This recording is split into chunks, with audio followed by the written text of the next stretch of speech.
Hi friends, എല്ലാവർക്കും റിഞ്ചാസ് kitchen YouTube ചാനലിലേക്ക് സ്വാഗതം. എൻ്റെ കൂട്ടുകാർക്കെല്ലാം സുഖം തന്നെയല്ലേ? അൽഹംദുലില്ലാ, എനിക്ക് ഫാമിലിക്ക് സുഖം തന്നെ.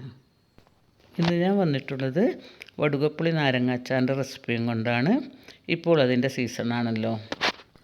ഇത് നമ്മുടെ തോട്ടത്തിൽ നിന്നും കൊണ്ടുവന്നതാണ്. ഇത് ഞാൻ തയ്യാറാക്കുന്നത് ഒട്ടും കയ്പില്ലാതെയും വിനാഗിരി ഒന്നും തന്നെ ചേർക്കാതെയുമാണ്.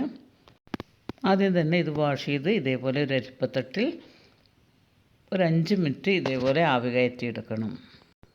അതിനുശേഷം തണുക്കാൻ വേണ്ടി വെക്കുക. നല്ലവണ്ണം അതിൻ്റെ ചൂട് പോകണം. അതായി വരുമ്പോഴേക്ക് തന്നെ നമുക്ക് വെളുത്തുള്ളിയും ഇഞ്ചിയും ക്ലീനാക്കിയെടുക്കാം. വലിയ വെളുത്തുള്ളിയാണെങ്കിൽ ഇതേപോലെ 2ആയി കട്ട് ചെയ്താൽ മതി. ഇഞ്ചി അതേപോലെ നീളത്തിൽ കഷ്ണങ്ങളാക്കി എടുത്താൽ മതി. ചതക്കുകയൊന്നും വേണ്ട. അപ്പോഴേക്കന്നെ നാരങ്ങ നല്ലവണ്ണം ചൂടാറി വന്നിട്ടുണ്ട്. ഇതേപോലെ ഇതിൻ്റെ 2 ഭാഗവും കട്ട് ചെയ്തെടുക്കുക. അതിനുശേഷം ഇതേപോലെ ചെറിയ ചെറിയ കഷ്ണങ്ങളായി കട്ട് ചെയ്തെടുക്കുക. കട്ടാക്കിയതിന് ശേഷം ഇതേപോലെ അതിൻ്റെ വൈറ്റ് പോർഷനും സീഡും കളയുക. കത്രിക കൊണ്ട് കളഞ്ഞാൽ മതി. കത്രിക കൊണ്ട് ഇങ്ങനെ കട്ട് ചെയ്യുമ്പോൾ തന്നെ അതിൻ്റെ സീഡ് താഴെ വീഴും. അതേപോലെ തന്നെ വൈറ്റ് പോർഷനും കളയുക. അതാണ് നമുക്ക് കയ്പുണ്ടാക്കുന്നത്. ഇതേപോലെ കട്ട് ചെയ്തെടുക്കുക. കട്ട് ചെയ്തെടുത്തതാണ് ഇത് കാണുന്നത്, വീഡിയോയിൽ കാണുന്നത്. അതിനുശേഷം ചെറിയ ചെറിയ കഷ്ണങ്ങളായി ഇതേപോലെ വീഡിയോയിൽ കാണുന്നുണ്ടല്ലോ, അതേപോലെ ചെറിയ ചെറിയ കഷ്ണങ്ങളായി കട്ട് ചെയ്തെടുക്കുക. കട്ട് ചെയ്തെടുത്ത നാരങ്ങയിലേക്ക് ആവശ്യത്തിന് ഉപ്പും ചേർത്ത് ഒരു 4 മണിക്കൂറെങ്കിലും മിക്സ് ചെയ്ത് വെക്കണം. പിന്നെ പ്രത്യേകിച്ച് നാം എടുക്കുന്ന നാരങ്ങയിലോ പാത്രങ്ങളിലോ സ്പൂണിലോ ഒന്നും തന്നെ വെള്ളം ഒട്ടും ഉണ്ടാകരുത്. വെള്ളം ഉണ്ടായാൽ പെട്ടെന്ന് കേട് വരും. ഞാൻ കല്ലുപ്പാണ് ചേർത്ത് കൊടുത്തത്. കല്ലുപ്പ് ചേർത്ത് കൊടുത്ത് മിക്സ് ചെയ്ത് 4 മണിക്കൂർ വെക്കുക. പിന്നെ നമുക്ക് ആവശ്യം 1/4 ടീസ്പൂൺ കടുകും 1/4 ടീസ്പൂൺ ഉലുവയുമാണ്. സ്റ്റവ് ഓണാക്കി പാൻ അടുപ്പത്ത് വെച്ച് പാനൊന്ന് ചൂടായി വന്നപ്പോൾ അത് വറുത്തെടുക്കുക. ചെറുതായി ചൂടാക്കി എടുക്കുക. അത് മിക്സിയിലിട്ട് പൊടിച്ചെടുക്കേണ്ടതാണ് തണുത്തതിന് ശേഷം. അതേ പാനിൽ തന്നെ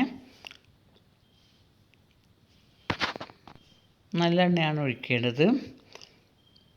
ഇതേപോലെ ഒഴിച്ചു കൊടുക്കുക. അതൊന്ന് മൂത്ത് വന്നാൽ 1/4 ടീസ്പൂൺ കടുകും 1/4 ടീസ്പൂൺ ഉലുവയും ഇട്ട് കൊടുക്കുക. അത് ചെറുതായി ഒന്ന് മൂത്ത് വന്നതിന് ശേഷം നാം തയ്യാറാക്കി വെച്ച വെളുത്തുള്ളിയും ഇഞ്ചിയും ഉണ്ടല്ലോ, അതും അതിലേക്ക് ഇട്ട് കൊടുക്കുക. പിന്നെ കാന്താരി മുളകാണ് ഞാൻ ചേർത്ത് കൊടുത്തത്. കുറച്ച് കറിവേപ്പിലയും ഇട്ട് കൊടുക്കുക. നന്നായി മൂത്ത് വരികയൊന്നും വേണ്ട. അതിൻ്റെ പച്ചമണമെല്ലാം ഒന്ന് മാറിയതിന് ശേഷം പിന്നെ ഇട്ട് കൊടുക്കേണ്ടത് കാശ്മീരി മുളക് പൊടിയാണ്. അത് നിങ്ങളുടെ എരിവിനനുസരിച്ച് ഇട്ട് കൊടുക്കുക. അതിനുശേഷം ഒരു 2 സ്പൂൺ പഞ്ചസാര ചേർത്ത് കൊടുക്കുക. പ്രത്യേകം പറയാം, പൊടികൾ ചേർത്ത് കൊടുക്കുമ്പോൾ സ്റ്റൗ